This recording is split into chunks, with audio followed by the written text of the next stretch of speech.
one of the most concerning looking trophies and maybe one of the scariest ones in all of college football. The ruling on the field, guys, is that the guy who caught the original pass did not complete the catch.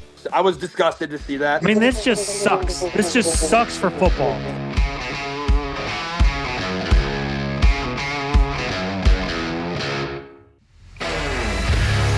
Hello, welcome back to Division I Rejects. I'm your host, Kobe Manzo. Tonight is D1R 215 on the night of September 29th. We're about to get into October here, which just means more football.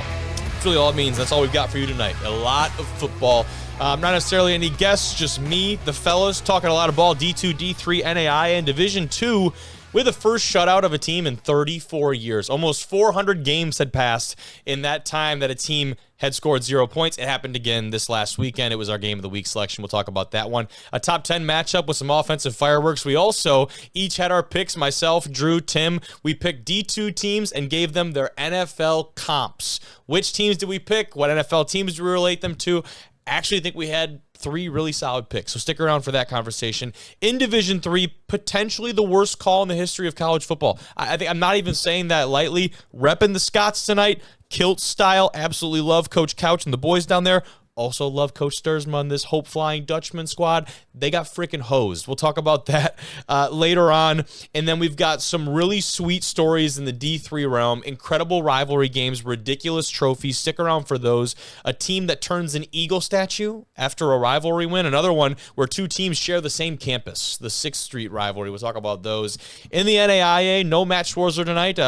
P's and Q's to him. He got his wisdom teeth out, so he'll not be joining us tonight. So got a couple quick ones for you. Some top dogs being upset in the NAIA, some big-time offensive shootouts, and then history being made out in Iowa. So definitely want to check in on struggling to think of what the nickname of Iowa is. It's not coming to me right away. But there's some big-time football being played in the NAIA out in Iowa. So before we get into all that, thank you very much for tuning in. Be sure to subscribe if you are watching on YouTube, and down below the red little bar right there or in the caption, there's the video chapters. Fast forward to any part of the video you'd like to. They're also on Apple Podcasts, Spotify, you name it. Fast forward to what you want to listen to. Get the hell out of here, or hear me out here. Just listen. Just listen, learn about some cool small college football at all levels. We're appreciative of having you back, and got another Small School Saturday show coming up on Saturday, so really hope to see you guys there in person or watching on YouTube, X, or otherwise. Thank you so much for tuning in. This is D1 Rejects. Let's kick it off with D2 football. Starting things off in the Division II landscape with our Walter Camp Football Foundation and Gridiron 1880 Players of the Week. Boys, there's some really good picks this week. Doubled up on the defensive spot, but first, in the offensive selection, we go to Virginia Union. Curtis Allen, the running back for the Panthers, 17 carries, 278 yards, 2 touchdowns for a VUU squad that we've come to associate with a very talented offensive backfield. Of course, Jada Byers, as of recent history, has been the bell cow for this offense. Seems to have passed the torch on, boys, to Curtis Allen. He's absolutely dealing over there for Virginia Union. Defensively, 2 guys, equally ridiculous stat lines. Demetrius Patterson, the linebacker from Benedict, 8 tackles, 4 of them behind the line of scrimmage, 3 sacks, 2 forced fumbles, and 2 pass breakups for the linebacker out of Benedict. That's deserving of a Player of the Week honors. But so is Bryson Torrey from CSU Pueblo. 3 tackles, had an interception, a forced fumble, and a fumble recovery. And better yet, he took the pick and the fumble recovery both to the house for touchdowns. 2 scores for him and the Thunderwolves in a big-time win this week. And finally, in the special teams department, Bo Phillips, 3 returns for Central Washington for 237 yards. He broke the single-game kick return yardage record for the Lone Star Conference in this performance and took 2 of them to the house for touchdowns. Boys, ridiculous, and I mean ridiculous stat lines across the board to start things off. Yeah, especially for the defense, man. A couple of touchdowns, 3 sacks. Yeah, 2 tuds? Yeah, 2 tuds is crazy. That's ridiculous. But you can't leave a guy off that had 3 sacks. Like, that's, no. I don't know. But then when you look on the offensive side of the ball, Kobe, I mean, if you're getting 16 yards a pop every single time, you're going to be having a good day on offense. Probably getting off the field very quickly. I mean, I would assume about 4 or 5 runs, you're in the end zone.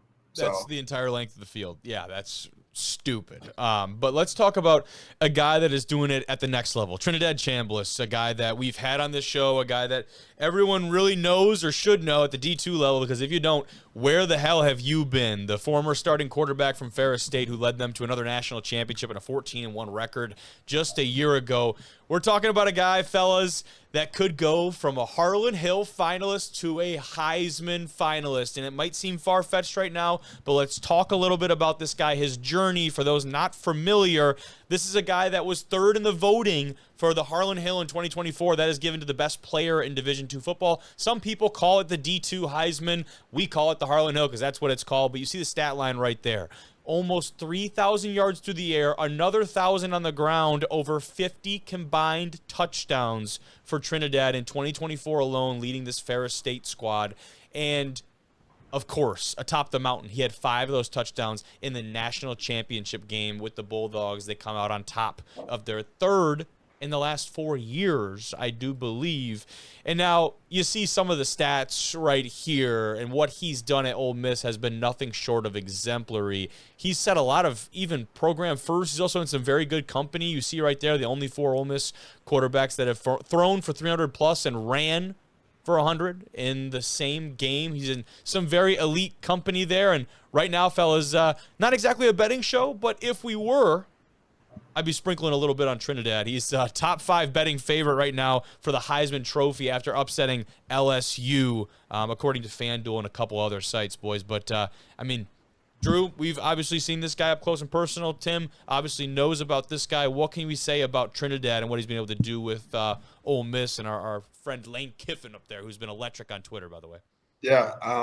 First off, huge Lane Kiffin fan. Always have been, always will be.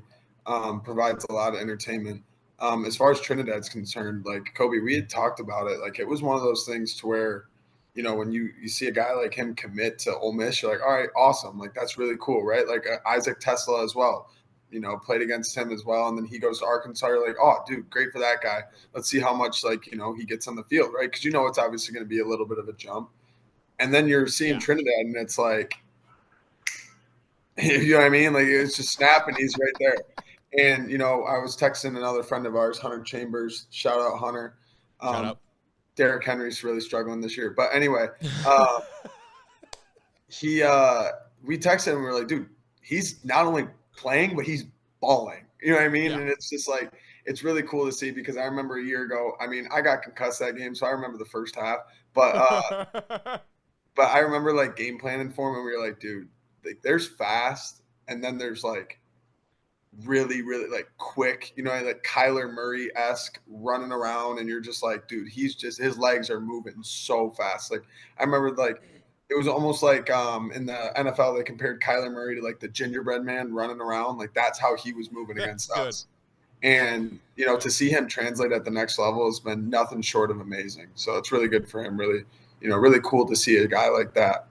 Some people would call him the D2 Lamar, but Kyler, I think, is a pretty good comparison as well when it comes to stature and play style. And the starter at the beginning of the season for Ole Miss goes out with injury. Austin Simmons. Chambliss steps up into that role and just finished his 3rd start with Ole Miss, and he was just named the AP Player of the Week in the country. That is also SEC Co-Offensive Player of the Week, which is absolutely ridiculous. 24-19 win over LSU. It's his 3rd start for the Rebels, and like you said, at first it was like, holy cow, like, this is really cool to see Trinidad actually playing for Ole Miss. Get a couple snaps here or there. Obviously, they're trying to use that mobility and kind of like a gadget-type player in certain circumstances. And then that Simmons goes down, and all of a sudden, wait a minute, Trinidad might actually be a guy. Like, we knew that, of course, but the rest of the country, for them to find out that this number 6 could be the next, he could be a dude under center for Ole Miss, that has been really fun to see the internet absolutely go rabid and explode over this guy, and I'm seeing a lot of old Trinidad photos pop up. Yeah, you know College Game Day is going to have a field day with this story. We need that, yeah. You definitely would think so, right? I'll definitely be, well, I won't be watching because we'll be doing our own show this weekend, but I will be maybe going to check back later on. Yeah, man. The people who vote for the Heisman love storylines, and he's definitely got it. You know.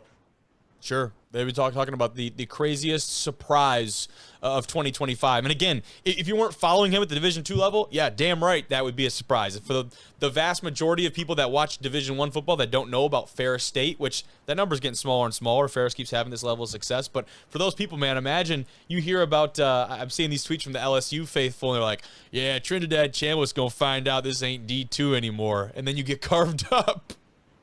And this guy's the SEC Player of the Week. Really cool accomplishment for him. Definitely wanted to take some time and highlight his achievements, boys, as we keep going into this season. And it's been really cool to follow along and watch him continue to grow into that position and really be embraced as the guy. Like, Lane Kiffin has had his back ever since he took on that role, which has been really sweet to see. But let's move over and talk about some of the guys still playing D2 ball and some big-time games this weekend.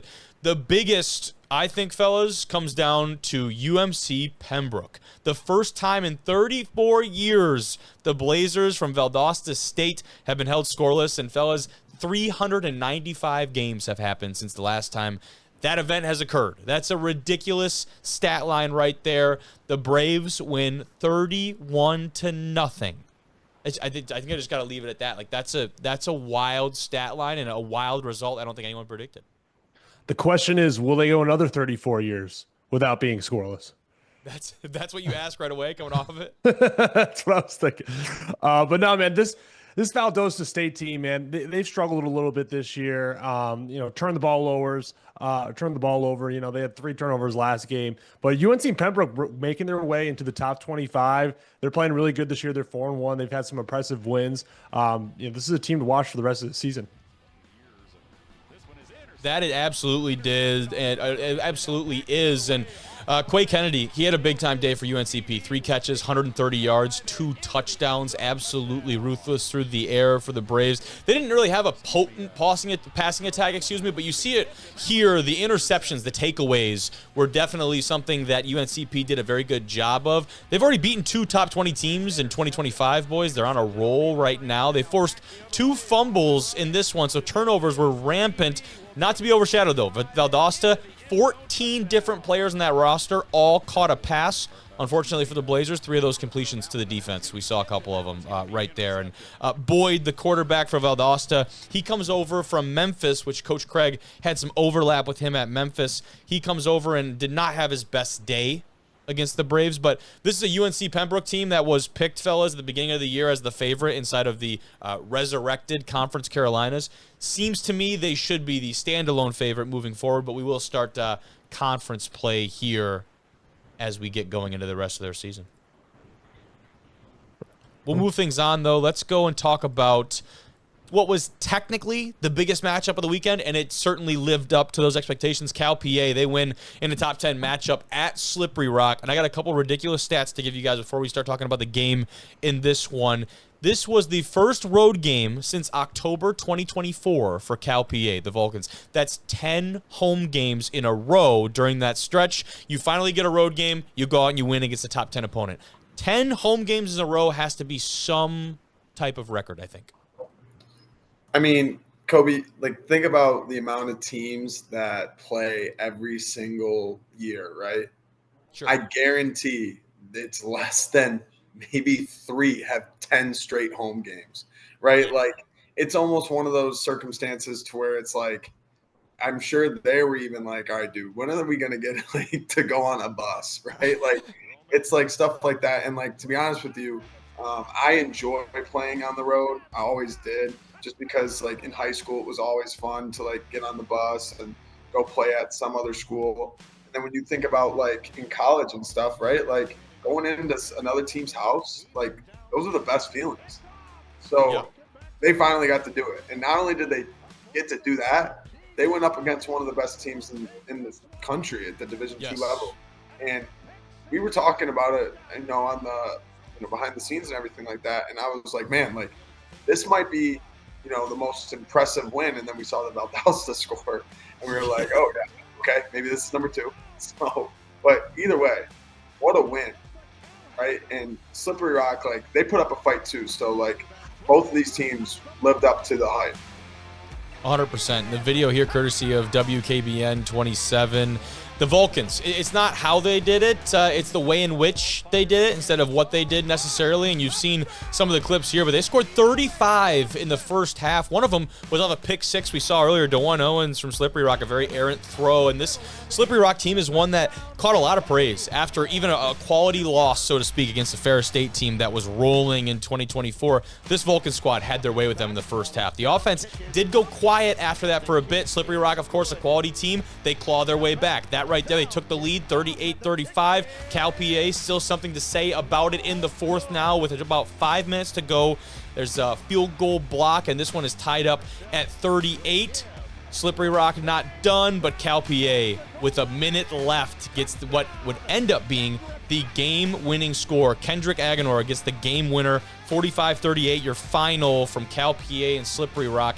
That's a big-time matchup in Super Region number 1. Of course, Kutztown, the other team that definitely should be a part of that conversation as the favorite, but those two teams certainly filling out the podium, I would say. The PSAC is top-heavy, yes, but certainly still loaded conference in 2025. The Vulcans had 4 straight scores. They allowed, I should say, Slippery Rock had the 4 straight scores to take that lead. So this was very much ebb and flow of a game, and this is not the first time the Vulcans have beaten the Rock in the regular season. If you guys do remember last year, Cal PA beat Slippery Rock in the regular season. The Rock got their revenge in the playoffs in what I believe was the regional final. That had to sting.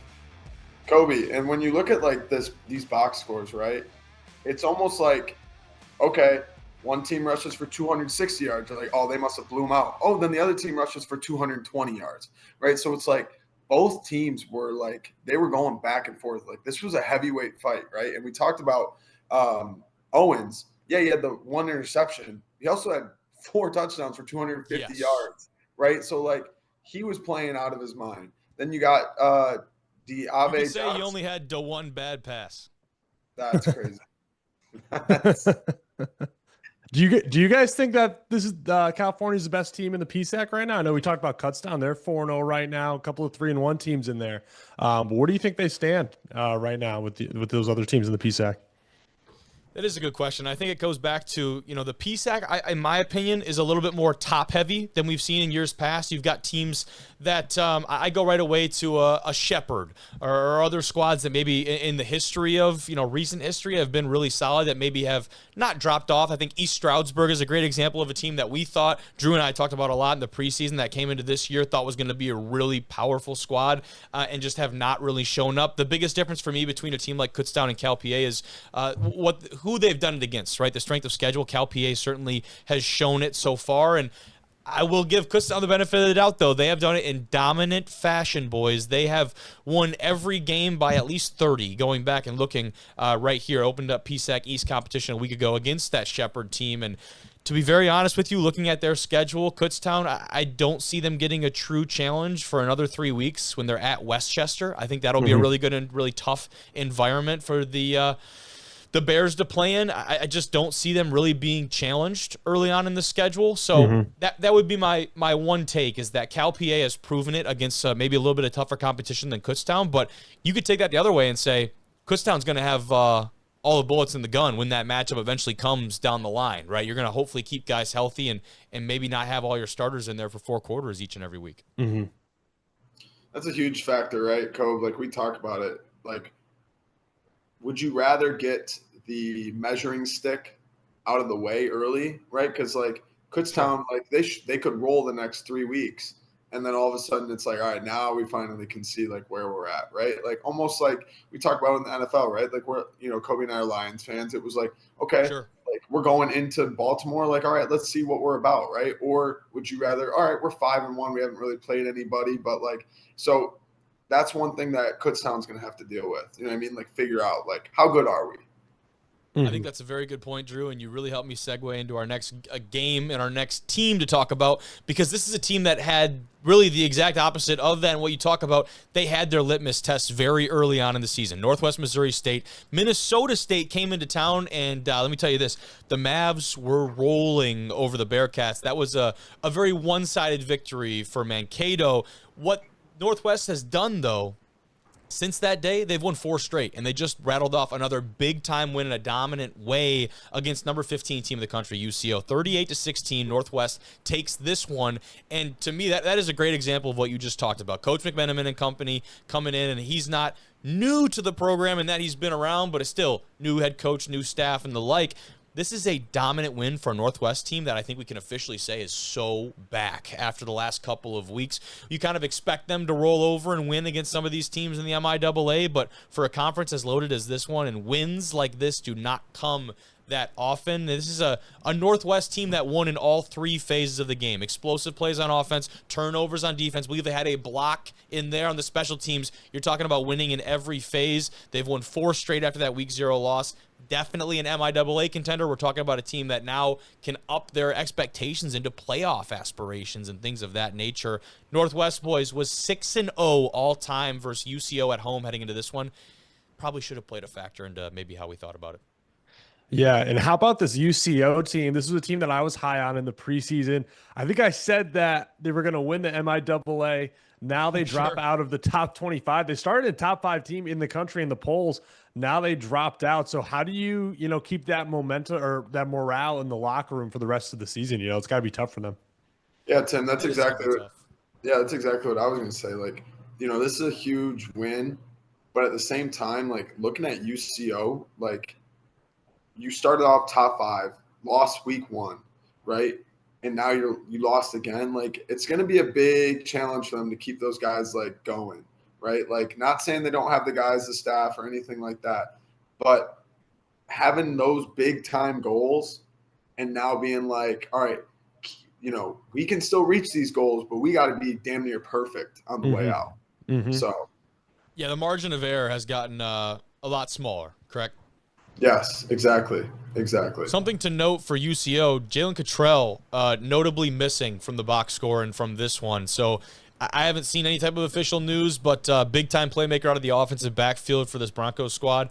And that is a noticeable absence, I think is the best way to put that. One play I wanted to highlight here from this one, Northwest already up 28-10, but it's Jackson Miller sneaking out of the backfield for 6 here. You'll see him kind of come up, split out, and I guess like a pseudo wheel route, but they hide him. He goes down the sideline for a big-time score in the 4th quarter, and that put Northwest ahead at this point by, 3+ scores. So this is a game that was starting to get a little bit out of hand against UCO, and the guy dealing that ball is Chris Runke. He's done his time at Northwest, and he's been through some tough seasons, boys. This guy's tested. He's as tough as they come, and I got a lot of respect for a guy who has been putting up really stellar performances. Unfortunately for him, some of those have been overshadowed by the fact that this team has just not performed up to program expectations. And the expectations at Northwest, as most people know, are incredibly, almost ridiculously high. He's had 4 300-yard-plus games in 2024. That was overshadowed by what some, at least in Northwest standards, would consider to be subpar. But Runke, Miller, guys like that on the offense are starting to really get rolling, and that is I guess, in short, scary for the rest of the MIAA, fellas. Sure. But let's get into a little bit more of a fun deal. I want to take some of the Division II teams that we've talked a good bit about, or maybe ones that we have not, and give our NFL comp. So, Drew, give me the Division II squad. Give me the NFL team that best represents them in your eyes. Yeah, this was a tough thing because there's a million different schools and there's 32 NFL teams. I talked to Kobe, wanted to use the Cleveland Browns as an example. I was too close to home. But I ended up going with the Grand Valley State Lakers, who's obviously close to home as well. And we've, followed this program enough. The team that we would kind of compare the Ferris State Bulldogs to would be like the Tom Brady Patriots or the modern day Kansas City Chiefs, where it's like, in order to be the champ, you got to beat the champ, right? Sure. And who's their biggest rival and who's the team that's always so close, but, just for some odd reason, it just doesn't happen. It's Grand Valley. It's the Buffalo Bills, right? So for me, that was the closest comp that I had. And it's a thing to where it's like, they talk about it with Sean McDermott. It's like, those guys are starving for that win and to, beat them in the playoffs when it matters, right? Coach Wooster's got the exact same mentality. And there's been multiple times where all of a sudden you think, oh, Buffalo might make a run this year, right? With GV, right? Sure. And then losing in the playoffs to a non-Ferris team, right? wasn't it to Harding a couple years ago where it was kind of like, oh wow, that was shocking. Yeah, right? Harding went into Lubbers and pulled out a big time win. Exactly, right?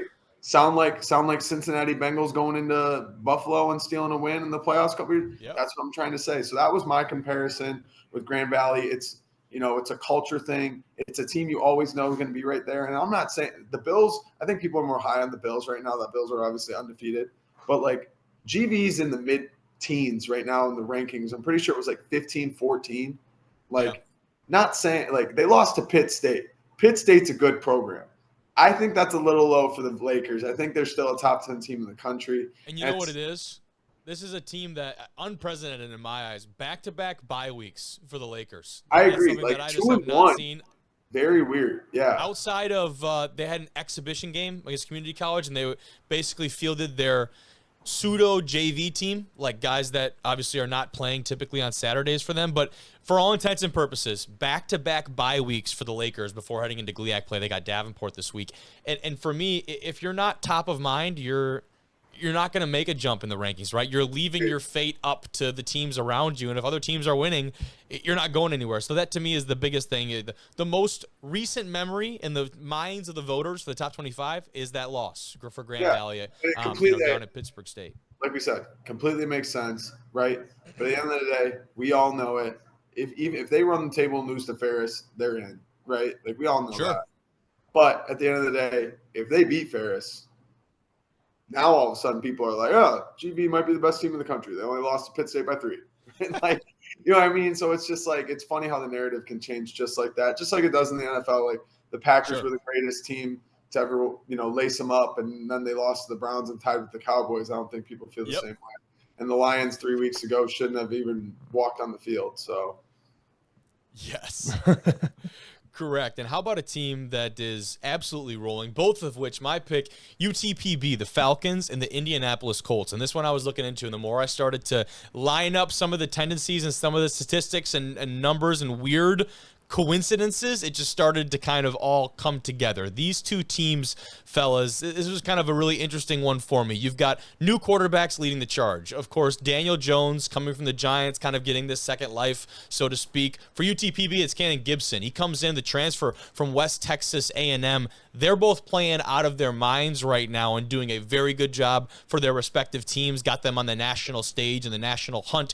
You've got an upcoming top 10 matchup this weekend. UTPB has in-conference Fro Angelo State. The Colts have the Rams. 2 top 10 games, 2 litmus test measuring stick type games for these squads that have already beat some good football teams. It's not to say they both have not been tested, but this is kind of, it feels like the true acclamation. It's kind of the build-up into this matchup here coming into week 5, or for the Colts, it's not week 5. They've played less. But that is kind of a really weird similarity they both have, as it's all leading up into this really big game this weekend. You got proven running backs, Jonathan Taylor, Corey Harris, respectively, on both those squads that help that offense go. And then the Colts, they've got 0 turnovers through 3 games, which is really impressive, very ridiculous. UTPB has 4 through 4 games, so not quite as perfect, but still worth mentioning. This UTPB squad, I think, has some really wild and good comparisons, especially at the quarterback spot. That felt like a really good standout. He's a journeyman, like Daniel Jones? I wouldn't say journeyman. Journeyman. How many teams do you have to be on to be classified under journeyman? And in today's day and age, I feel like you can do it. I gotta say at least 3, right? Yeah, I think it's at least 3, if not 4. Yeah, maybe 4. If we're talking NFL terms. Man, Baker's a journeyman? That's crazy. Wow. He is. No, he is, though. He is. Like when you say journeyman quarterback, like my head goes to Fitzpatrick. Josh McCown, Fitzpatrick. Yeah. That's who I think too. I would not put Cannon Gibson in that category. Not yet. Joe Flacco's in that category. Joe Flacco is definitely. Joe Flacco is now. I feel like it also depends, Kobe and Tim. I feel like it also depends on how many years you've been in the league, right? Like, correct. You know what I mean? Like I wouldn't say. Well, would you say like Marcus Mariota's a journeyman quarterback? I was thinking that. I was thinking he's there. Like, he's born. He fits the criteria. He does. Like, okay, then would you say like a Carson Wentz is now a journeyman quarterback? Yes, like 100%. Okay. See, like, and that's the thing. Like, you look at that versus like, and I'm not trying to get super off topic or anything like that, but if all of a sudden Daniel Jones finds like a home or Sam Darnold finds a home in Seattle like Baker has in Tampa Bay, then you're back to being franchise quarterback. You know what I mean? So it's like you were on that teeter-totter. So it's transient. You can go in and out of journeyman. Yeah, you're on status. that teeter-totter of, is he going to be a journeyman? Is he going to be a franchise quarterback? Interesting take. I like that. Yeah, no, I'm not against it though. I'm not against it. Tim, close us out with your pick, dude. Yeah. Also, Kobe, that was a great pull on the Colts. I love that. I love that comparison. Thank you, sir. So my comp was West Florida. I think they're the Detroit Lions, but last year's Detroit Lions. I think because they just came on the scene. Now Detroit doesn't have the storied history. West Florida does have a good history, but it's just their offensive weapons and their style remind me a lot of the Lions. They got Marcus Stokes at quarterback. He was there last year. He's developed. Corey Scott, one of the better wide receivers in that conference, but then also they have a dual backfield. TJ Lane, Jay Sharp. Kind of reminds me of Gibbs and Monty, man. I like that. Almost 400 yards between the two. Now, you guys are Lions fans, so you can, correct me and critique me if you don't see the comp here. But they also have, pretty solid defense as well. They're beating teams by 20 plus a game. This is a playoff team. Now we're talking the Lions as a playoff team. Now this is new territory for them. But this team's going to be in the mix. Brand new Lions. Yeah. BNL. West Florida's going to be in the mix at the end of the season. It's a team that, we don't really talk about too much, but they've just been climbing. They've been winning games. They've been putting people away. They picked up a big win versus Lenore-Rye. The Lions beat the Ravens this year. The Ravens don't look too good now, but at the time that was a pretty solid win. So that's my comp for them right now. That comp is actually really good because the Lenore-Rye, they've gone on to lose some big time contests. We're going to talk about it a little bit, but Lenore-Rye is a team coming into the season. Coach Sosha and company, we thought that was going to be a marquee type matchup, and now you've got Lenore-Rye and Valdosta State this coming weekend, fellas, where we thought about two playoff contending teams maybe at the beginning of 2025. Now we're talking about two teams, I believe, both with two losses that are playing for their playoff lives. This is a very different context. So the Ravens to the Bears, Lenore-Rye actually turns out to be a pretty perfect comp, I think. Hey, Kobe, if we're doing old time, I think Northern Michigan needs to get a Baker Mayfield in that locker room. They remind me of the 0-22-1 Browns, or the 1-20, whatever they were. They need to get a Baker in there. They'll be just fine. I think it is Owen. Turn the culture around. 27. Get a Baker in there. You'll turn the culture. We could around. use like 4 Bakers. I would take 11 Bakers. More like I like those odds. 10 Bakers and a Myles Garrett. Yeah, that would be better. That'd be good. That'd be good. Let's talk some other impressive wins from week 4, boys. First of all, Carson Newman, they take down number 20 Wingate, 21-14. The Eagles, they hadn't won at Irwin Belk Stadium in a decade, fellas. That was a win, a long time in the making for this Carson Newman squad. Ashley Ingram has certainly not going to say elevated and take that program to new heights. Carson Newman is a storied program in Division II football, but he has certainly gotten them back in the national conversation.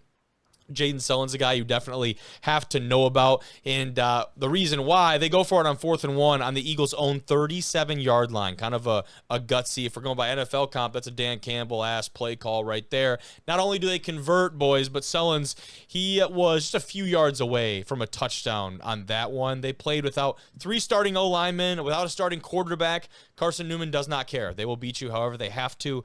Big-time win over a quality Wingate squad. And then moving down, and we keep going here, Fayetteville State, their home opener, they had 4 games in the row. We were talking about Cal PA earlier. 10 games at home going back to 2024 to now. Now, Fayetteville State had to start the year back-to-back-to-back-to-back games on the road. They finally, somehow, have a home opener, and they pick up a big-time win over Virginia State, who was a top 25 squad at least a week ago. 34-14, Broncos pull through. And then, Tim, Assumption, 49-yard field goal to goal for the 28-26 win over Franklin Pierce. You said that game's starting to feel like a little bit of a rivalry up there in the Northeast. It definitely is, especially with, UNH's departure. This conference is wide open, and they had a game that went into like double overtime last year. This year with a long field goal to win the game, it's starting pretty exciting up there.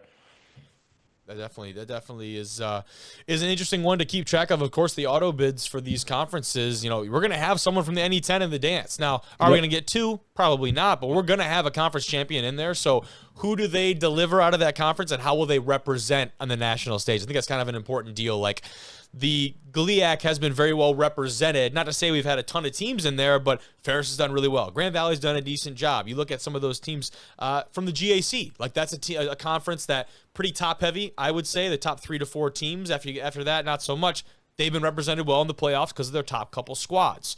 You go down the list, though, to finish out some of our impressive wins. Newberry, they take down the Norrhine. Talked about it a little bit earlier. 20-17 on the road.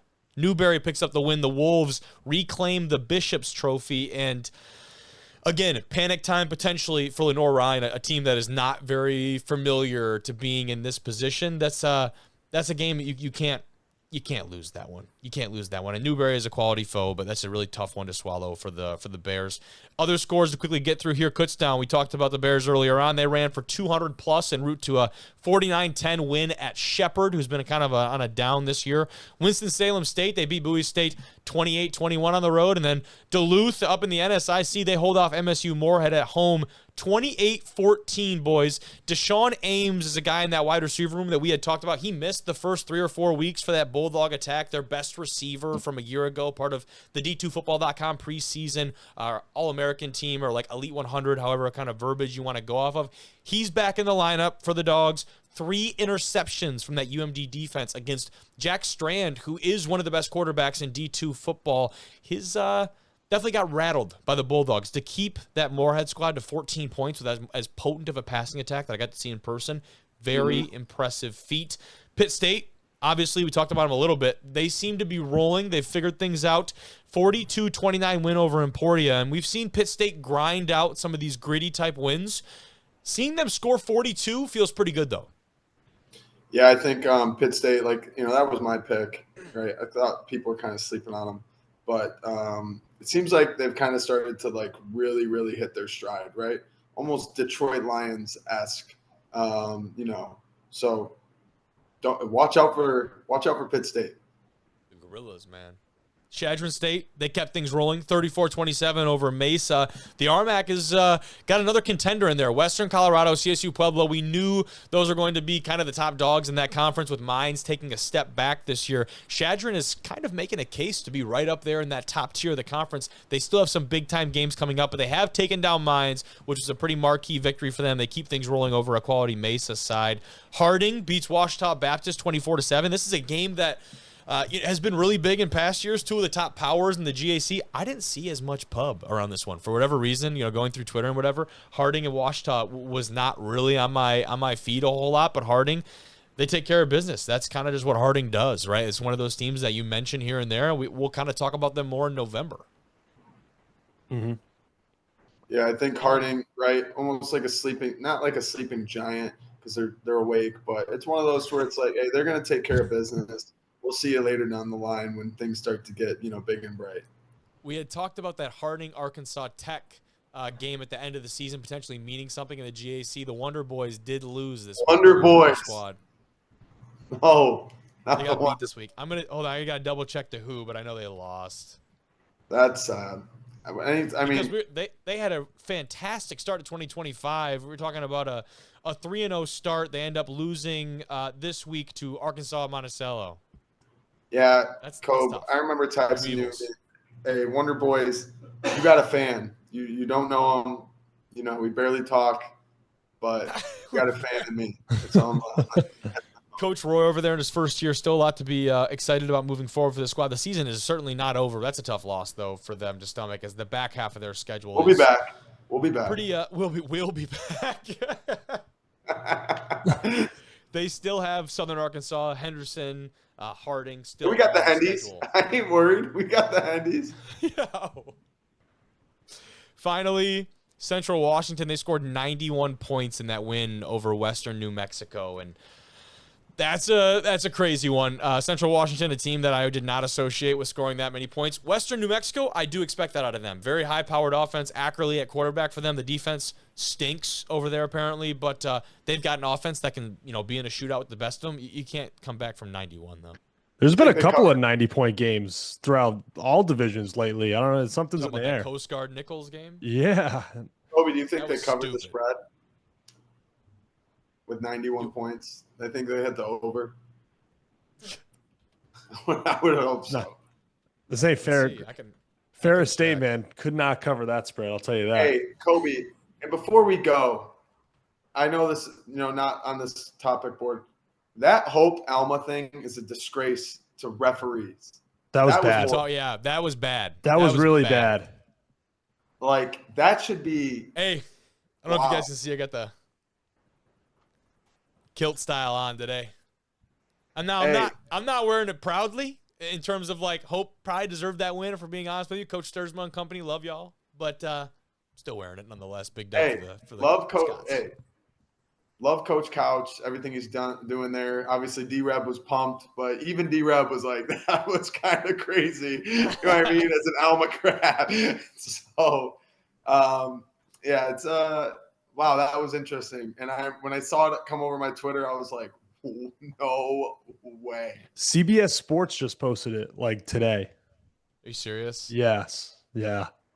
Not a good look. Not a good That's look. tough. And what sucks is like that's a lot of people's first like impression of D3 football, which is crazy. Yeah, Stool Presidente is going to see it and shit on us again. Do you think that ref went to the parking lot, just like sat in his car for a minute and just like, shit. Yeah, I fucked that one. Yeah, yep, honey. Yep, that's on me. Yeah.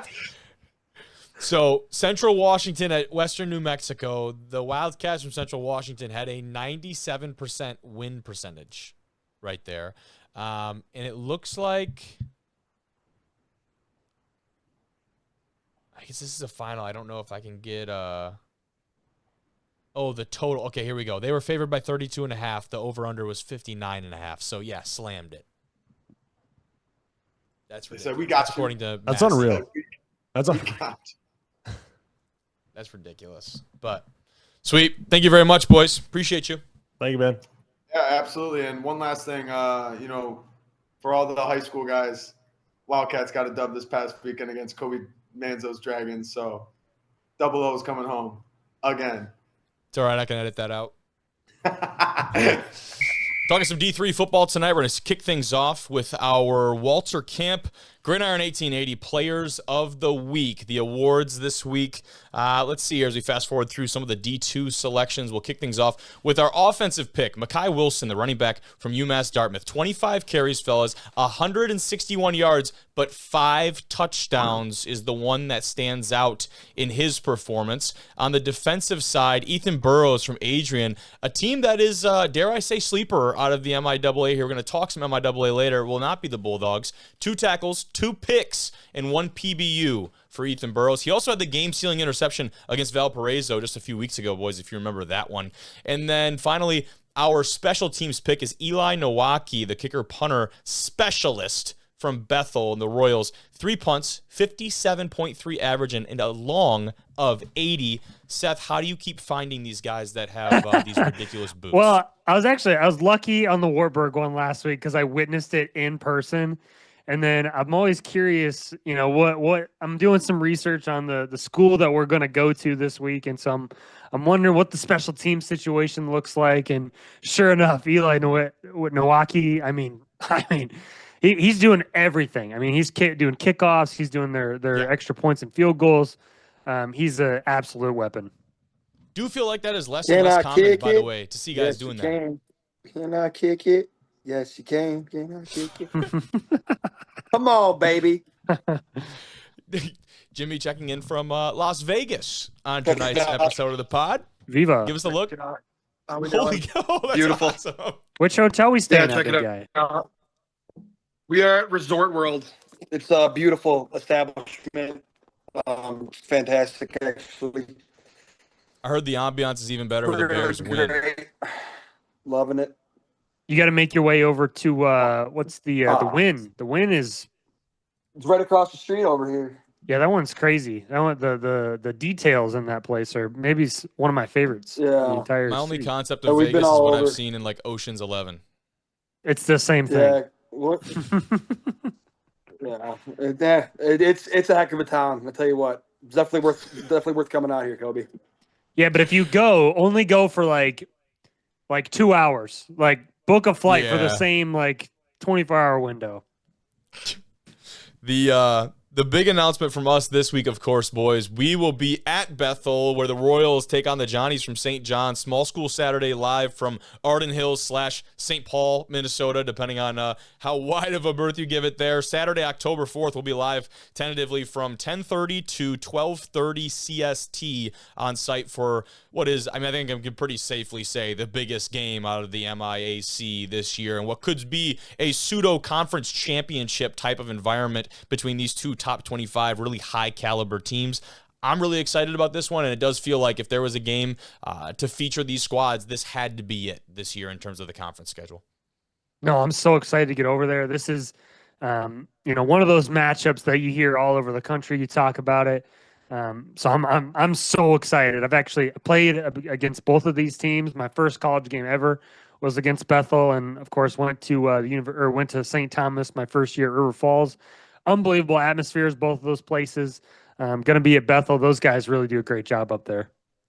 Love that. And that offensive performance I talked about earlier with Wilson, Dartmouth, the Corsairs, they actually lost 43-47 to Anna Maria. Not a game we'll talk about too much today, but an offensive shootout. He was a big reason why that Dartmouth squad stayed in that game, a big-time offensive production where the last 2 weeks have not really been that for this squad. So the offense clicking, but unfortunately not enough to get the dub. Let's get into some of those bigger games, fellas. Start things off. CNU, the captains, knock off number 13 Susquehanna. This one was a wild one, kind of through and through. Did have a chance to watch a bit of this one. The field was absolutely drenched, and CNU, they played into that, forced 5 turnovers against this Riverhawks offense that kind of kept them off the field, I think, for the majority of this contest. That is the first win over a ranked program for the captains since 2016, boys. Wow. I mean, did any of you guys see this coming at all? I mean, I guess maybe we should have been paying a little bit more attention to these guys. Last year they had an 11-point loss to Johns Hopkins, right? And then a 4-point loss, to the 9th ranked team in the country, Salisbury, and then a 3-point loss to Dickinson. And so, you're seeing some of these really tight losses, and it feels like this team's kind of been on the cusp maybe for a while now, but I mean, certainly now the country is watching. So I'm excited to see what these guys do for the rest of the year. As am I, for sure, and this is a game that I talked about it. The turnovers, the weather certainly played a key factor in this, but I think just as key of a factor is 41 points for Christopher Newport, dude. That is a number that is really astounding, and Susquehanna is not necessarily a team that we've come to associate with a staunch defense. The offensive production, I think, has been much more the conversation with Ehrlich, Lamons, that offensive backfield that has touted some of the best weapons in all of Division III football. But for their defense to let up that many points, albeit with the 5 turnovers, I'm assuming playing a big piece of that as you look through, watched little bits of it, like I said, did not catch the entire game. I'm not going to sit here and lie to you and say I did, but did get to see a lot of the highlights from this one. And for me, you look at the Riverhawks, what's going on? What's going on with Susquehanna right now? Back-to-back losses, the first of which, of course, being to a really talented Johns Hopkins team. I think it can be tough coming off of a big kind of emotional loss like that against a Johns Hopkins team in a top 5 matchup, the first one in D3 football, and who knows how many years. People are going back and forth about it on Twitter. You can't let that snowball. You can't let that carry over into the next week and the week after that. And you assume that a quality team like Susquehanna will not let that happen. The good thing for them is that landmark conference play starts this next week, and typically it's not exactly the best competition inside of that conference. Do feel like the Riverhawks will be able to rebound and roll through a majority of the conference play. Is that to say they won't be tested? No. They're going to have opportunities to falter. I think they'll overcome, though, and you need to bounce back right now more than ever heading into conference play if you're SUSU. Yeah, that locker room's just got to be thinking win out. They're in win out mode. I mean, For sure.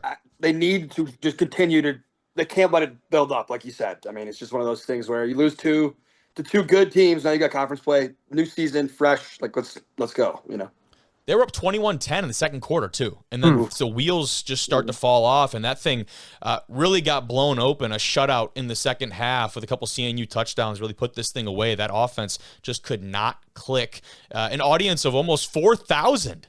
That's pretty sweet. Yeah. a program record for CNU. That is their 8th straight victory, of course, dating back to last year. So a lot of firsts for this CNU team. Certainly a time to give them their flowers and give them a little bit of respect as they continue their what is feeling like a really, really solid season for the captains. But let's move things over in a game that, boys, as a fan of both these teams, I'm repping the kilt style tonight, the Alma Scots here. This one was weird. Alma wins by, I guess, definition. They win an OT battle at number 15 Hope in a very, very wild fashion. And there's nothing else than to just show the video of what happened, the play in overtime that would have, some would say should have, sealed the deal for the Flying Dutchman of Hope. David Soliday has the video from the scene, and I'm just going to play it. You guys have seen it, I'm sure, quite a few times. But for the random couple people who watched D3 football and did not see this thing, here you have Alma with a little trickery here in the OT period, catch the ball, flip it out to this wide receiver who makes what we would consider a catch until he flips it back, hook and ladder. That ball is dropped, some would say fumbled, around the 20-yard line, and Flying Dutchmen are all over it. Hope jumps on it. You see the reaction immediately. They think, holy shit, we just won this ball game, storm the field. The referees had something to say about that. The ruling on the field, guys, is that the guy who caught the original pass did not complete the catch before he pitched it. That was the ruling on the field, hence incomplete pass. Alma would go on. I think there's actually, we got some more video here. They would go on to score and finish the job over Hope in what really is so far the biggest game of the MIAA slate. You see Hope did have a couple big-time defensive stops, and eventually Alma proves too much. They punch this one in to go ahead and pick up the victory. But, boys, reactions from this, what might be the worst call in all of football history? I mean, I love Alma.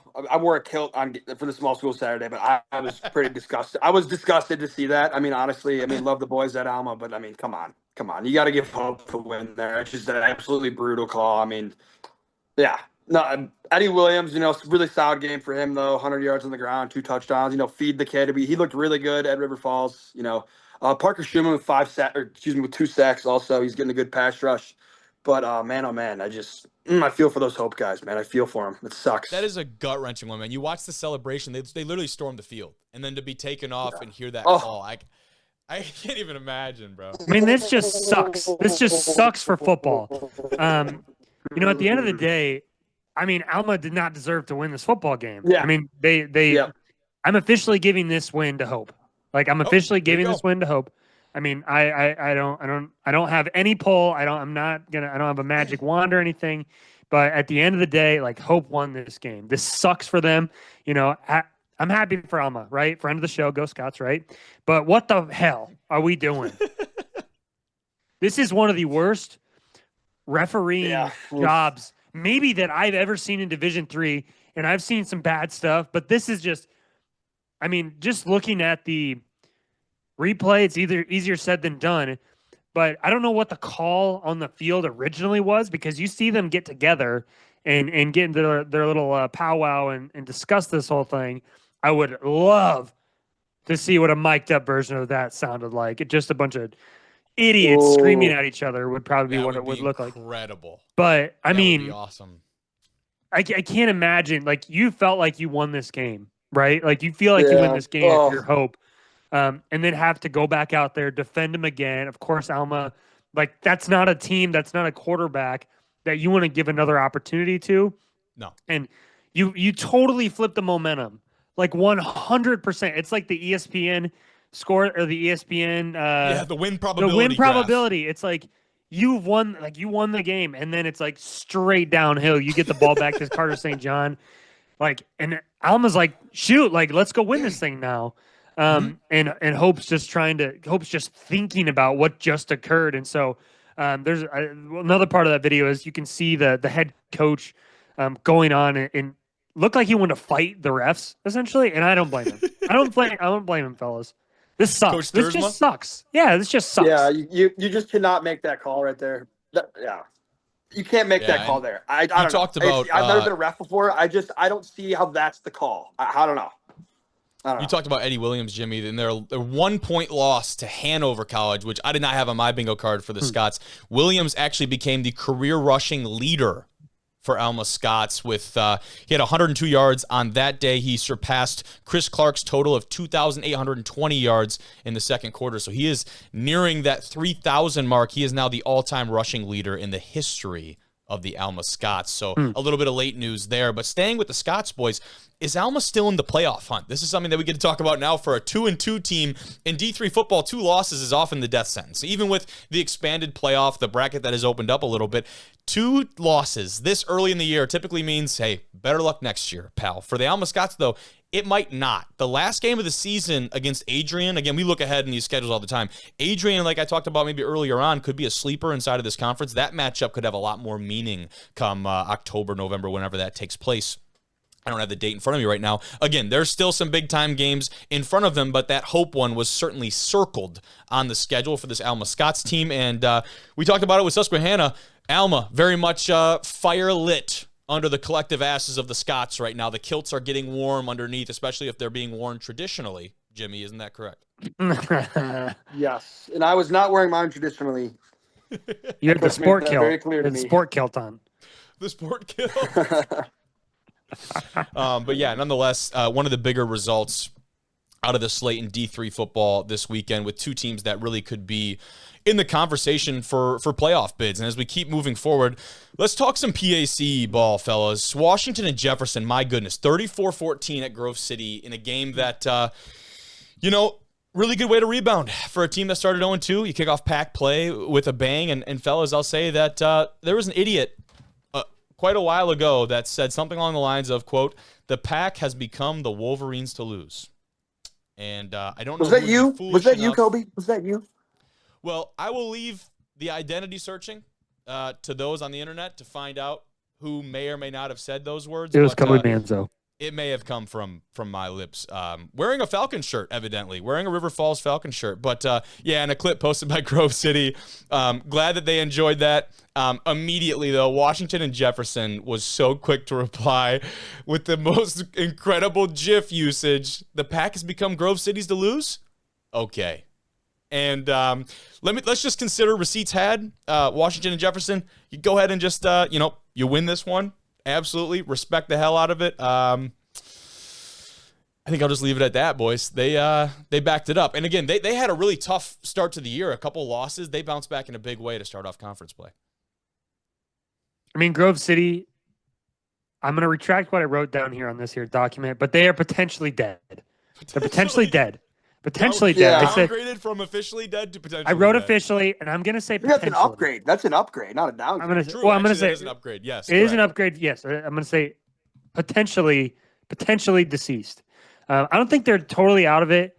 I'm thinking long term here. I'm not just thinking like conference wise, but Sure. They just have not impressed me whatsoever. They scored 14 points in each game so far. Going to have to score a lot more than that if you're going to make it any further, but not looking great so far. Not looking good. Yeah, and it's really hard, especially because Grove City's got usually they have a really good run game, and you go down 34-0, it's going to be really hard to establish the run.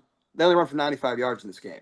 Like, when you lose your offensive identity that early in the game, you can't establish the run, you're going to have huge problems. Huge problems. Correct. That's a big deal. That's something we talked about with, I'll make the D2 analogy with Pittsburgh State trying to play behind early in the season. That's not a team that was necessarily built to do that with a transfer quarterback airing the ball out, and that's where you saw the offense kind of get out of rhythm and lose that identity, and that very much is the case for a Grove City team that committed 3 turnovers that were forced from that Washington and Jefferson defense as well. That keeps you off the field, keeps you behind the sticks, and more importantly, keeps you out of the red zone and the end zone, correct? And how about Kobe DeRosa leading the way for W&J, the rushing attack? Shout out to Kobe. Love that. Kobe. Not familiar with your game. Consider me hip. Need to tap into that 100%. But big-time win for this Washington and Jefferson team, and we kind of said it, man. They looked dominant, which is a really good way for them to catapult themselves into President's Athletics conference play. 24-0 at half, and then they got Haram next week. You would imagine the Presidents continue to roll, boys. So we shall see what that looks like. But got some more fun ones here for the pod, and we want to talk about some unique rivalries in D3 football that certainly are not new to the people who have been passionate followers of D3 football for a long time, for decades, but for us, it's fun to talk about these ones because these are ones that we're not as familiar with. So let's get them on here. Let's talk about these fellas. And to start things off, the turning of the Eagle, Carleton College, St. Olaf. This is one that I'm really pumped to talk about for kind of a couple reasons. This is a multifaceted type of rivalry. It has all the best pieces of the rivalry. It's got some symbolic and hilarious kind of trophies and elements. It also has the geographic location that is really neat. So I'll start it off by saying that down in Northfield, Minnesota, there is an eagle statue located in Bridge Square at the town center, one that is home to not one but two Division III institutions. The eagle atop the statue has a very particular alignment as it faces towards the winning school of the yearly football game. And I absolutely love how that is really come along here. Every year, the winning squad, they walk into town, they ensure the Eagle faces their respective school after picking up the W on the gridiron. This year, fellas, Carleton gets the job done. 35-28. They get up, they got this big ladder in the town square, and they go and they turn that mug. Turn the Eagle. Ooh. What a cool way to commemorate Turn that a win. Eagle. Turn that Eagle. Tell you what. Well, Absolutely love that. I'm wondering, like, is there like a mechanism to get this thing to move, or like could I go down there and move it They just myself? muscle it. They just muscled it, so Yeah. some jackass could go over there and move it if he really wanted to. That's my question. I'm kind of wanting to go pay a visit to this while we're up there in Arden Hills and see if we can get her moving towards Bethel. But And now that you say that, how long do you think it would take before someone noticed they walked through the square and said, "That's some bitch pointing the wrong way"? I mean, you might have to call them up and say, "Hey, this ain't right." But I'm sure that, it's a good Hold on. tradition. But Wait a I mean, minute. seriously, Wait a minute. Yeah. Something ain't right. Something ain't right. That's a good point, though. They literally do just go up there and muscle it. They had to have been loosened over the years in terms of, I guess, turning the statue multiple times. This is a really unique deal, and it's not to be overshadowed, though, boys, by the fact that these teams play for the GOAT trophy, which looks cooler than you could ever possibly imagine. I'll get a picture of it for the people watching. The GOAT trophy need to do a little bit more of a history and kind of a deep dive on what the hell and why the hell this is, but absolutely love this guy. I don't know what kind of expression he's wearing, but love the fact that we have a GOAT trophy in college football. My question I'm is sold. here is what the hell is the GOAT trophy on? He does not. He looks rather looks like he's on something, right? Looks a little high. I thought right? I wrongly assumed that you meant like a pedestal or some type of material. That Oh he was no, on. I'm talking about some sort of medicinal drug here. But Pharmaceutical. we'll call it. But love the GOAT trophy. Not to be outdone, boys, St. Olaf, while they did not get to turn the Eagle this year, they share what is called the Troll Trophy with Concordia. And again, this is one that just added to the list. Like, this thing is freaking ridiculous. You guys have to see a picture of this at some point. It is one of the most concerning looking trophies and maybe one of the scariest ones in all of college football. I got a little one on the graphic, but I'm going to pull up a picture of the trophy first as we talk about it here. It looks like potentially some type of humanoid woolly mammoth that is carrying a shaman stick with a belt buckle on it, and it's on like a wooden log. I have the link in there. I don't know if you guys seen a picture of this thing. No, I'm looking at it right now, and here's exactly what came to my mind when I was looking at this thing. From a coaching perspective, I'm thinking like, okay, I'm in the office late at night, right? I just got done cutting up some film. It's dark, all the lights are off, and I'm a little measly little intern, who's like the 5th receivers coach, whatever. And I'm just thinking about getting out of there at 11. Nobody else is there. And I just like look over to this trophy that we won a couple weeks ago. And I don't know. I'm just I would not want to walk past that trophy at midnight after leaving the office. This thing is potentially the creepiest looking trophy. If I was Olaf, I would lose this game every year on purpose. But I would not want to walk past this thing later. The only thing scarier than seeing the trophy on the small wooden stump type of platform it has late at night would be walking past a barren wooden stump without the trophy. Oh, that's a good point. Okay, think about it like this, dude. Think like some night at the museum, like it comes alive at night. It just like runs around the campus. Like you never know with that thing, dude. You never I'm just know. imagining they Ben- keep we it in need, this case, and then yeah, we one need Ben night you Stiller. walk by it and it's not Robin in there. Williams. Yeah. Great movie though. Night at the Museum. Super underrated movie. Incredible movie. But yeah, you can see the other photos got them, yeah, Seth, it's like enshrined in this case. And so potentially the people are saying that case might not be to keep people out. It might be to keep something in. I want to know where they keep this trophy. I want to know where they keep it. I feel like they keep it in like a jail or something, or like a jail. troll jail, or do they put it in the head coach's office? That's I want to know. Last but not least, potentially under some kind of bridge. or that. As we move St. forward, Olaf, though, boys, phenomenal place to eat for their campus center. I ate there for a scrimmage one time. Phenomenal, Okay. phenomenal. Shout out to the little student union center right there. It's very good.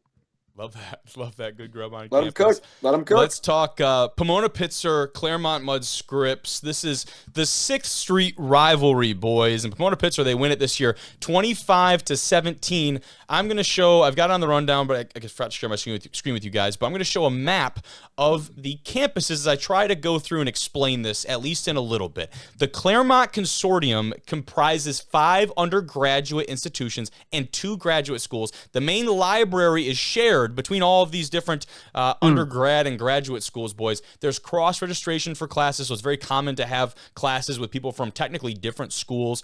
It's the same thing with the dining halls. They share those as well, but there's 2 athletic programs out of all of these different separate individual institutions. Those athletic programs have their own facilities, that being Pomona Pitzer, Claremont Mud Scripps, also typically referred to as CMS.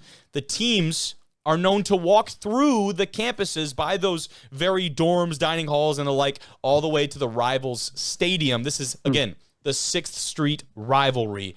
One of the cooler ones that, again, not new to anyone that's been covering D3 football for a long time, but to us, damn it, that is really cool. And the trophy is, fellas, albeit a little bit more simple than what we've kind of just taken a look at. You've got the 6th Street sign on like more of a typical trophy base plate mount type of situation, but imagine, put it in your head right here, you're out here for 4 quarters, absolutely want to just tear the dude to pieces across from you, go to battle with these guys, and then you get into class tomorrow in Psych 100 and they're in your lab group. No, I love this. When Lake Forest played CMS, so I believe it was the 2nd game of the year, the opener. Learned a little bit about this team, and Did you say Wake Forest? Lake Forest, right? The Foresters. Foresters. The Foresters. Yeah. Yeah, they went down there and played Misheard. I was like, I Went down there and played down there in game. Arizona, over there in Hamilton High School. Shout out. Correct. Home of the Huskies. But this has to be like a recruiting nightmare, right? If you're one of these coaches, like you gotta feel good, like having 3 different schools. So it's like a kid's like, I'm an engineer major, or I'm a whatever major. Like, oh yeah, Very we got a true. school for that. But you lose a kid because he wants to go to the school, but the school of his choice or the major of his choice is across the road, and you're like, fuck. Like I just lost a really good player just because like it's on the other side of the street. So, I mean, cool situation, but as a coach, I'd be like, this sucks, or this is awesome because I landed a kid because tough, man. right. It's like, hey, we're better than them. Why? Well, I don't know why. Like, we got great facility. No, we got great facility. No, you got. So it's a That cool would be a deal, weird but deal. I'd have to do nightmare. some digging to figure out whether or not that the specific institutions are necessarily assigned to each of those athletic programs. Now, the Claremont side, Claremont is one of those like undergraduate institutions, so you would have to imagine that funnels into CMS, the Stags, like the athletic program there. Very interesting deal. Something that I can't even imagine like putting that into place originally, but the fact that it's here is awesome. Very unique. It's what makes small school football really cool, fellas. Let's talk about some other scores from around the nation. Mount Union, they pulled away from Baldwin-Wallace, 42-23. This one was a little bit more competitive. To me, this was one of the bigger games of the week. Not because I thought Baldwin-Wallace was going to go and upset this Mount Union squad, because I thought this was kind of going to set the tone for the OAC play, right? Baldwin-Wallace, the team that has been playing really well, an offense that has been very high tempo and high octane, if you will, throughout the first couple weeks of the season. kind of saw that in the first half of this. Mount Union's still going to Mount Union, though. They pull away. Wartburg, they take down Coe College 17-7. Coe didn't score until the final minute, and the Knights held them to 235 yards of total offense. Boys, I know, Seth, you were following this one closely. Really, though, I put that in there just to make sure that people knew, like, that touchdown from Coe was kind of garbage time, so to speak. No doubt. Yeah, I mean, I went to the Simpson versus Wartburg game, and Wartburg's offense is definitely not like what it used to be back in like the late 2010s, like in 2018, 2019 era. But that defense, the way that they play the same defense over and over again, boys. It's crush cover 3. They don't let anybody beat them deep. That's certainly what Coe has done through the air the last couple of weeks. I really thought like Coe would fare better, but that Wartburg defense is just so good. You saw what they did to Stout a few weeks ago. You're seeing what they're doing to all these other schools. So it's Wartburg's to lose at this point. I think really Wartburg's last game of the year is Central. Like we'll see what that game looks like. It's going to be a big one, but Wartburg. I think they're going to repeat as champs again. Potential play of the game candidate here, the strip sack touchdown for Jake Walker. You see it here. Coe's got the ball 1st and 10 on around the 15-yard line. Drop back, absolute heat off the edge. He gets up to celebrate and then realizes, oh, shit, the ball is in the end zone. We got to go hop on that. Knights do hop on that. That made it 14-0 Wartburg in the third, and that did kind of feel like I know it was only a 2-score game, but in a game like this where scores are at such a premium, that was kind of the nail in the coffin there for the Cohawks. No doubt. We'll see what happens. I think, like I said, this conference comes down to Wartburg and Central. I think what's that? A few weeks away yet, but yeah, it's going to be. And the Wartburg defense, like the front 7 of Wartburg, is one that we've talked about for years. I go back to like Owen Grover and that linebacker core that gave fits to North Central and Luke Lanen, and we've known about that. What we haven't maybe been known about is the defensive secondary for this Wartburg team, how they've been able to give teams like Stout fits. We talk about 3 interceptions on Adam Moen, who's we know in his own right a very good quarterback over there for the Blue Devils. But as we move forward, how about Framingham State pulls out the overtime win over Bridgewater State? Shootout, boys, 46-40, and only 764 yards of offense in this, 5 combined turnovers. And I say only there because with combined 86 points, I don't know. I guess I just imagine more than 764. That's less than 400 yards of offense per team.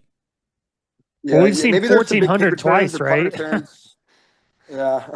Hold on. Jimmy was trying to do math. I got to lock in. No, I was saying there must have been some like big kick returns or like punt returns or something that shortened the field so there's less yards. Maybe a pick 6 or something. Yep, the 5 combined turnovers, that definitely would help with that. Well, it's just wild because like that score, I mean, we've seen, like I said, 1,400 yards of offense in a few different games this year. So yeah, Jimmy's probably right. We're probably seeing some short fields. Yeah, 100%. And I'll stall for a little bit as I pull up the box impact score, special teams. I kind of want to know now.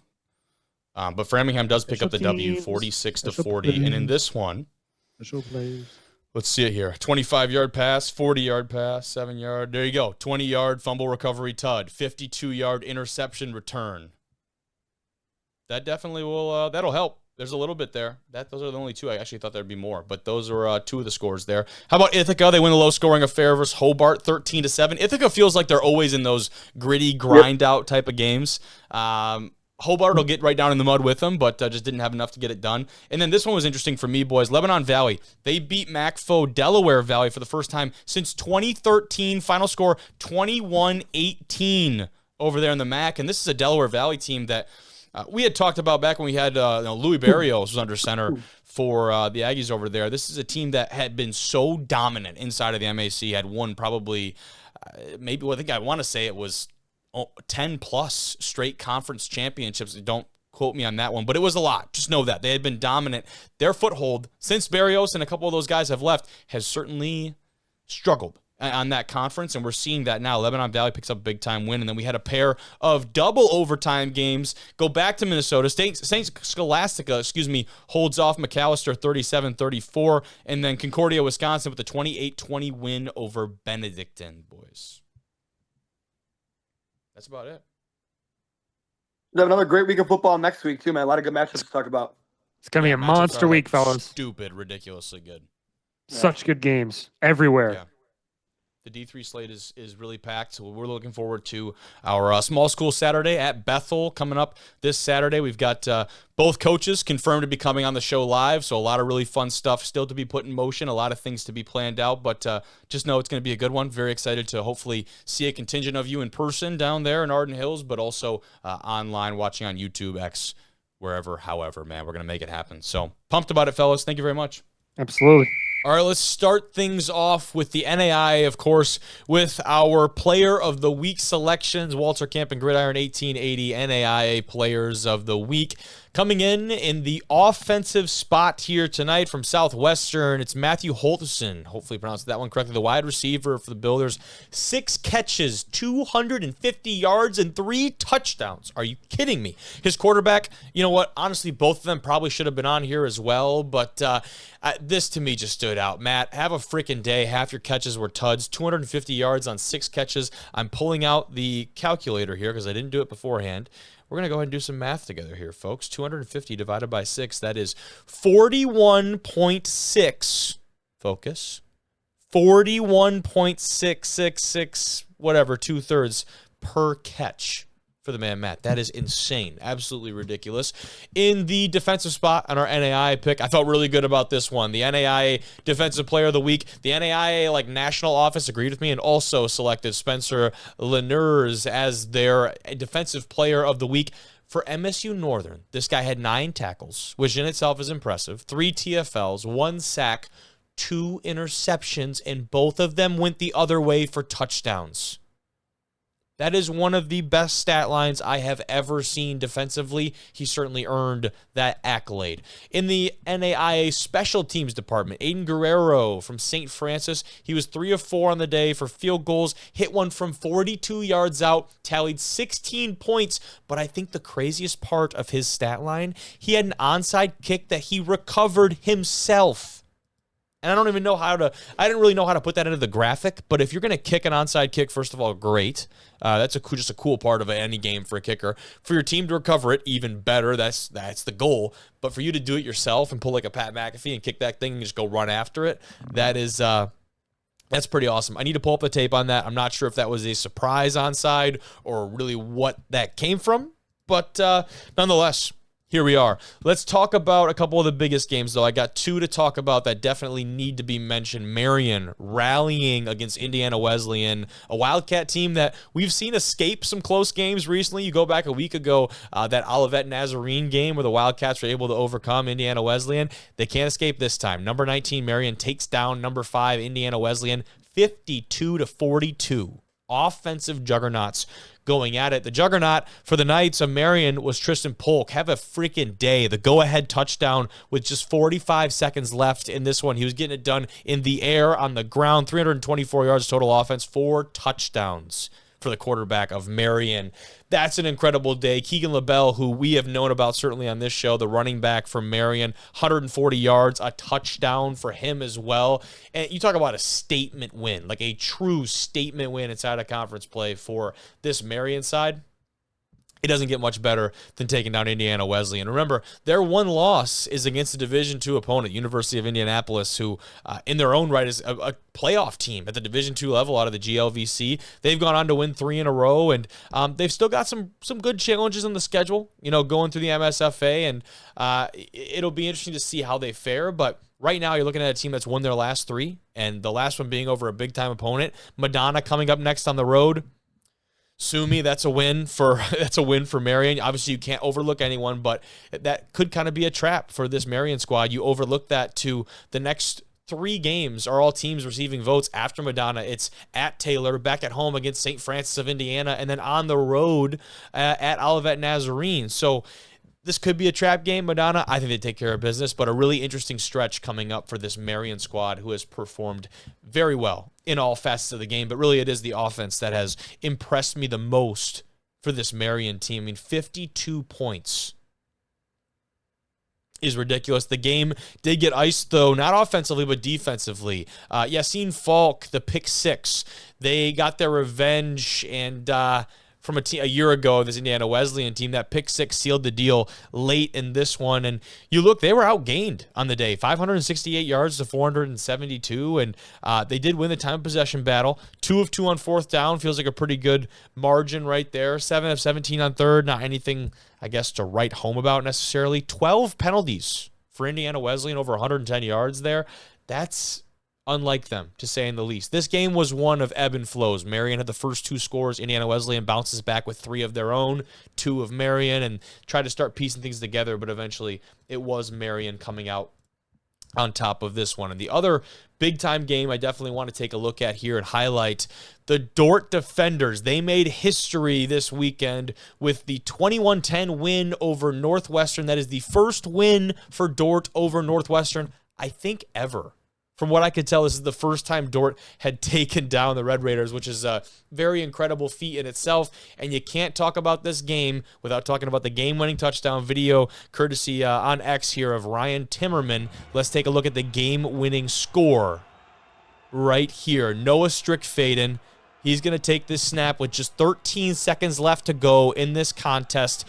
And quick fire out to the right. Connor Dodd catches it, reels it in. Touchdown, Defenders. Look at this place come alive. Those are the away stands.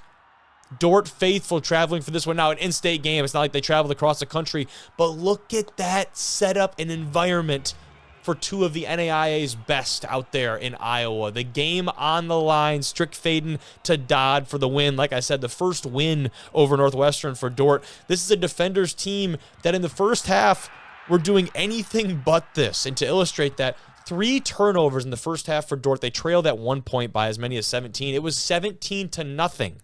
Dordt rallies back, comes back from behind, and picks up a very, very impressive win over Northwestern. And that's kind of what you really need to know right now about the state of both these programs. Northwestern maybe on a little bit of a down, but Dordt certainly on the up. Yeah, 17-0. Dordt fires back and outscores them 14-3, and then gets that last one there, of course. And they outgained Northwestern 412 to 257 yards. That is a very impressive day defensively. They held Northwestern to 3 of 11 on third down, kept themselves in some very favorable positions. That defense did, especially after the first half, which is big time. Strickfaden finishes with 17 of 29 for 245 and 2 tuds through the air. Absolutely love that. On the ground, had a couple different guys contributing. Elliott Beal was the main target through the air, 5 catches, 89 yards, and a tud. I talked about Connor Dodd. Only had 2 catches on the day, but one of them was that game-winning score for Dordt. Absolutely love to see that. And finally, let's take a look at some scores around the league a little bit. Friends University, they are on what I'm calling the scorched earth tour of the Falcons in 2025. They kept that going. 53-0 over Evangel. An Evangel team that Matt and the guys over at NAIAF ball, they've gotten their top 25, top 20 teams in the country. Friends does not give a shit. Come in there, that's scorched earth from the Falcons. They are absolutely rolling offensively. The defense is suffocating. It's a terrible combination for everyone except for the Falcons over there in the KCAC. Carroll over in the Frontier, they take down Rocky Mountain 27-13, another statement win for them. And let's check back in. Olivet Nazarene, talking about them a little bit earlier on, gave Indiana Wesleyan a scare just a week ago. They keep some good momentum going. I say good momentum. I know they lost last week, but that is very much a quality loss, showed a lot of good things. They get the result this week, though. 37-29 win over Siena Heights. And then this is an important one, too. Montana Tech, they win at home versus the College of Idaho, 27-24. And I need to pull up this Montana Tech football schedule for you guys to really illustrate what the Ore Diggers have done. I know we had Levi Torgerson on the show just last week, but I really need to pull this up just to illustrate the lengths that they have gone to start 5-0 at the start of 2025. Let's take a look here at the schedule of the Ore Diggers. You start things off in the Copper game against number 5 in the country, Montana Western, and win that one at home. You go on the road and beat a top 25 team in Carroll, come back home against a quality Rocky Mountain squad, beat them. Then you're on the road again, top 25, Southern Oregon, back at home, College of Idaho. That's 4 top 25 teams in 5 weeks, and they're 5-0. That's got to be the most front-loaded schedule in all of the NAIA. And now you look at the second half of their season, Not to say that they won't be challenged in some of these games. You look ahead, Dakota State's having themselves quite a year. Rocky Mountain, of course, back in the Frontier play is not going to be a pushover. Dickinson State seems to be on a little bit of a down, but VCSU to close out the year. There's going to be some tests for them down the line, but this 5-0 start from Montana Tech has got to be the most impressive in the entire country right now. Shout out to Butte and the boys out there for absolutely keeping this thing rolling and keeping the faith. Finally, Dakota State, team I talked about just now a second ago, big time win over Southern Oregon, 11-10.